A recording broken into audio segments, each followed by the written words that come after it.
Welcome to today's episode of Feng Shui for Self-Care. If you're stressed out, if you're anxious, if you're feeling overwhelmed, then this episode is for you. I have my 4 steps to creating a home sanctuary for personal wellness. I hope you'll listen. Welcome to Feng Shui Living, a podcast for busy women looking to de-stress and live with more intention. I'm Lisa Morton, and I'm passionate about helping you create a home that not only inspires you, but empowers you. Years ago, I was severely struggling with my mental health and wellness, and while I'd implemented yoga, meditation, therapy, and more, I just could not find that missing piece of the puzzle.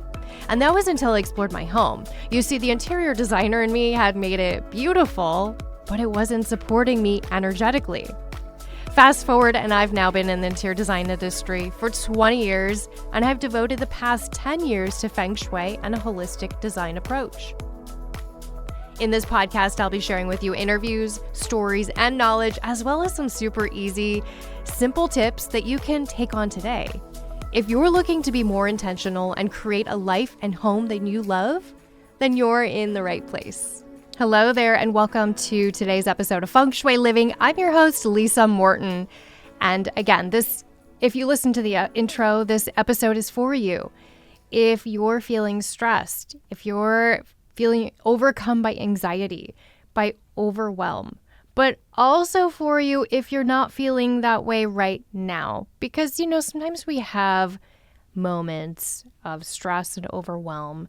And if we can set up our space and know how to care for ourselves even better, then, it's going to be easier. I always tell people it's like filling your toolbox, right? With those tools to support you. I remember a time in my life where if I had had some of those tools, life would have been a lot easier. And I'm sure you've gone through moments like that as well. So today we're talking about Feng Shui for self-care, really creating a sanctuary for personal wellness. It's easy to do things for everyone else, for taking care of everyone else, for running errands and being that person for everyone else. But there's a point where we have to care for ourselves.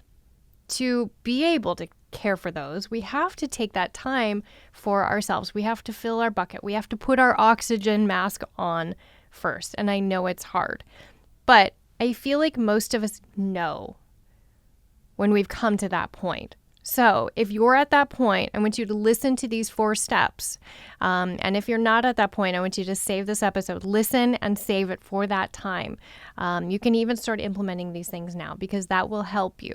I'm a big believer, and I've talked about this many times on the podcast, that our bodies and our spaces are reciprocal. We're not just this body living in this home. And this home isn't just, this place where we crash at the end of the day. It's this reciprocal energy. So if you get your 10,000 steps in and you're eating your spinach every day, but yet your home is filled with clutter and it's not supporting you, I don't care how much you do to your body, it's not going to be balanced. And the vice versa, right?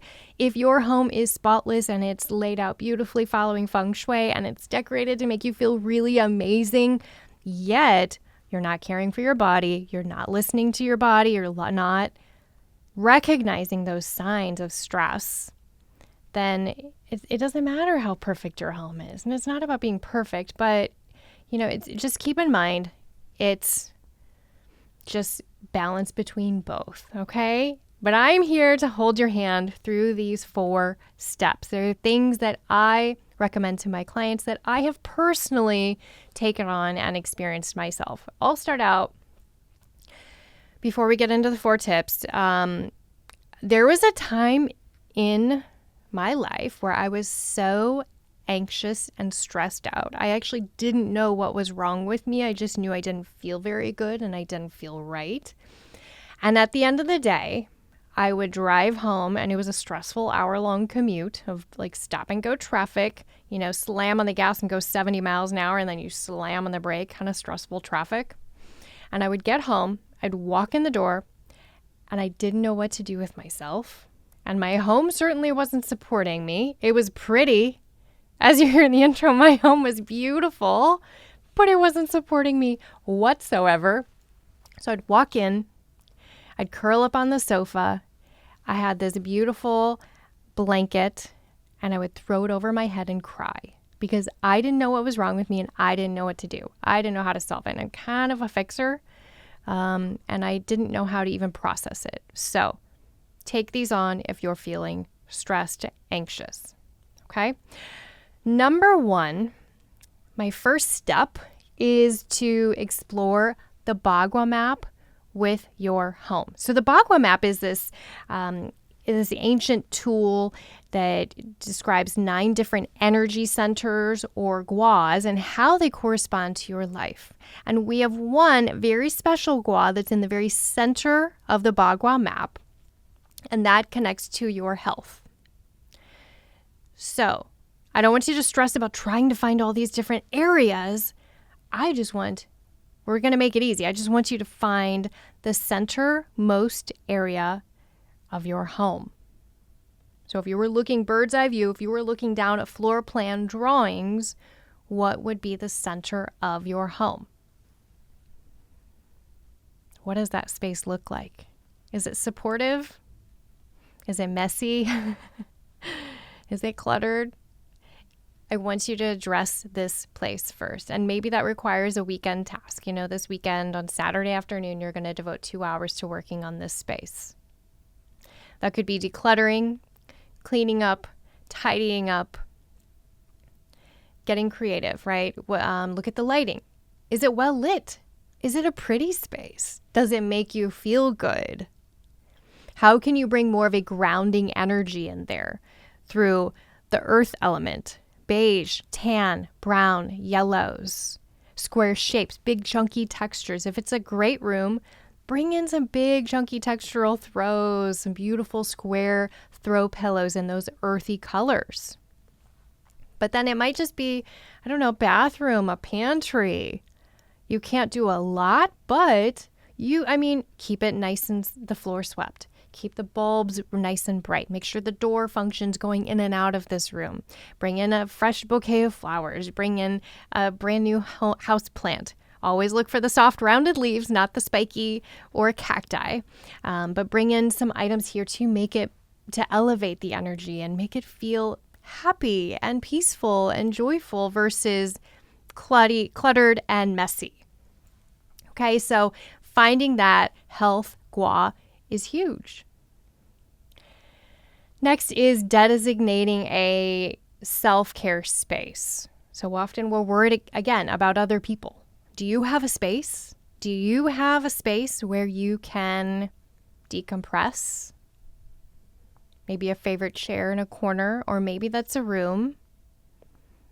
More and more people are building yoga meditation spaces in their home. It doesn't have to be a whole room. I recently even turned closets into these, large walk-in closets you don't need. Turn it into this peaceful space. Hang some pretty artwork on the walls. Get lots of cushions on the floor and pillows. Having this space where you can decompress, you can drop your shoulders, you can take some big breaths, maybe do some gentle yoga, some breathing exercises, some stretching, massage your neck, just maybe even listen to some peaceful music.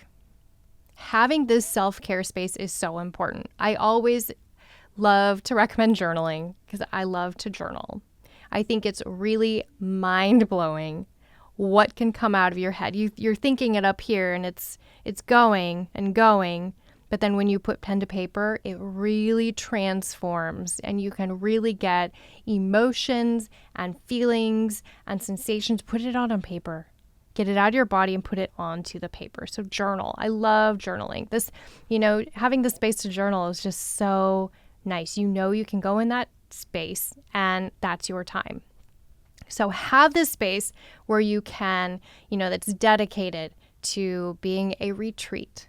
Even if your retreat is 10 minutes long, I want you to find this space for self-care.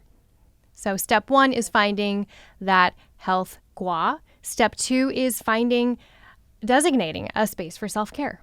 Number 3 is incorporate calming elements throughout your home. So you have your little cozy, self-care space. I want you to now think about bringing in soothing elements everywhere else. So when I was going through my really difficult time, I had a lot of red, a lot of fire element, and way too much wood element. Okay? Just a lot of greens, a lot of animal prints. It was wild. It's mind-blowing now. I didn't know then, right? But I do now. And I did not have a space that supported me. And if you can take the time to, and you don't have to even go shopping and buy new, shop your home or connect with a friend, a neighbor. Maybe you want to do a little bit of a swap and, you can be like, hey, you can freshen your home and I'll, freshen mine. If you maybe have some, soothing materials, throw pillows. These are all easy things to implement. Maybe small artwork.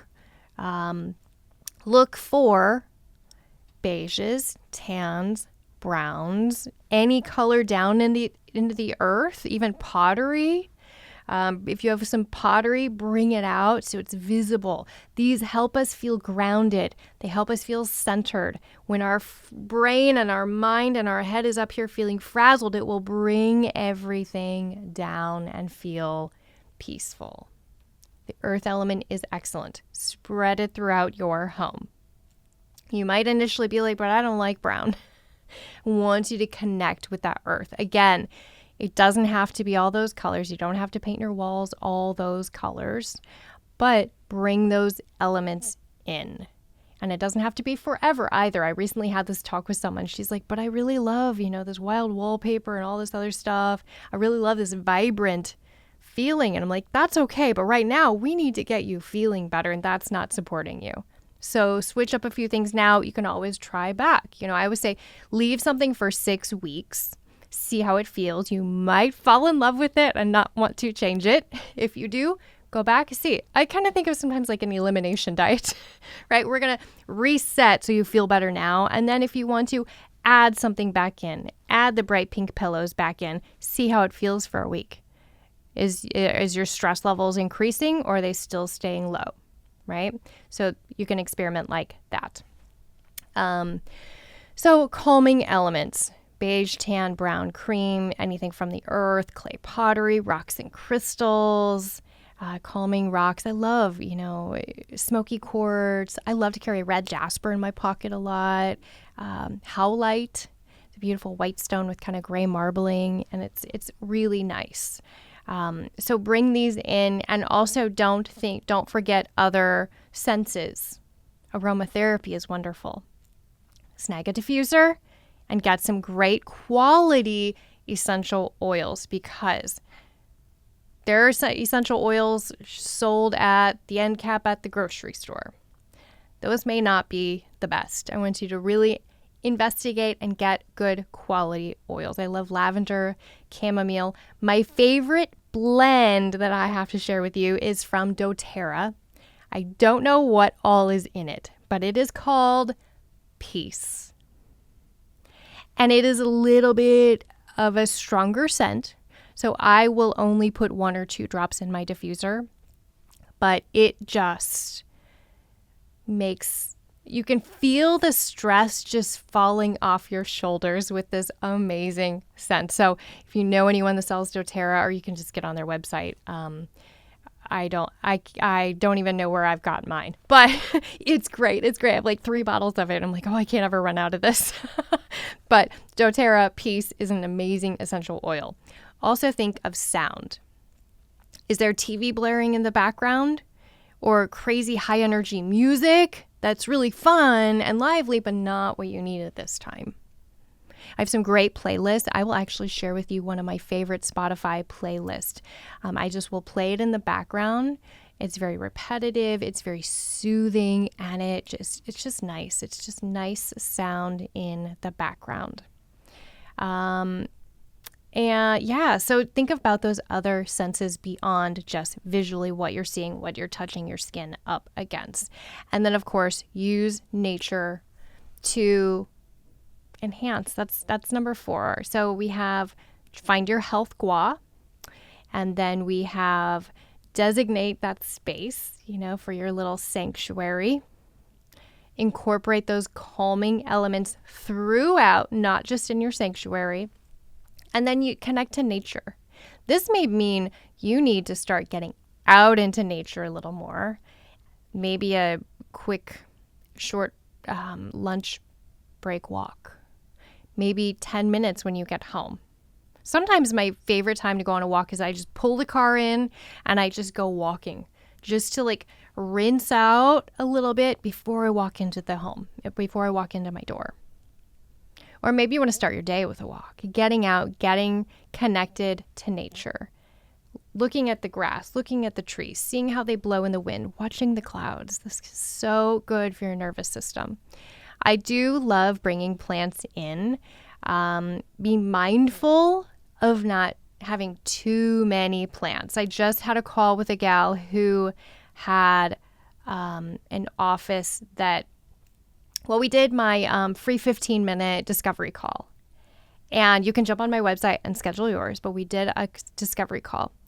And when I saw her office, we met virtually. When I saw her office, I saw stress. There were so many, the acoustics weren't great. The lines, so many angular lines towards her body. And she had a plethora of plants. And I love plants. You guys know I love plants, but we need to be mindful that they're soft and rounded and just feel very soft. But also we need to be mindful of how many.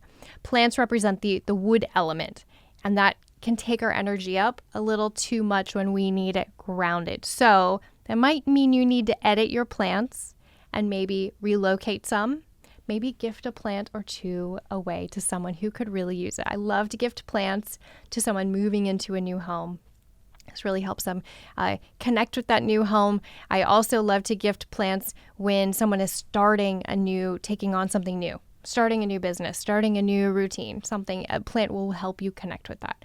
But at this time of stress, anxiety, too many plants can just kind of lift that energy too much. So edit your plants if needed, but get connected to nature. Get outside. And if you can, kick off your shoes, stick your feet in the grass, feel the blades of grass beneath your feet and between your toes, and just breathe. Take 5 rounds of breath. And if you're out walking right now, kick off your shoes. This is your cue. Kick off those shoes. Maybe put the podcast on pause. Take those 5 breaths. You will feel better. Well, friends, I hope that this brings you some relief, some support. Know that I am here to support you. I've been there. I know what it feels like, and that's why I do what I do.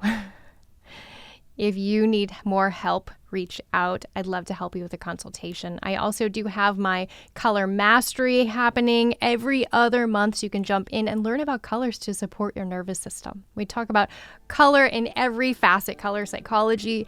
We talk about colors and the Feng Shui effects of colors. We talk about how to create a color palette. And we even pick out sheen when you're picking out paint colors. It's a really fun 1-hour gathering on Zoom. Pop over to the website to sign up and reserve your space. I hope you have a fantastic day, and I will see you soon. Special thanks to our production company, Influencer.tv, the WELT 95.7 studios, and our sponsor, Good Chi. For more information, head over to the show notes. Be sure to hit the like button, hit subscribe, and give us a 5-star review. I'll see you next time.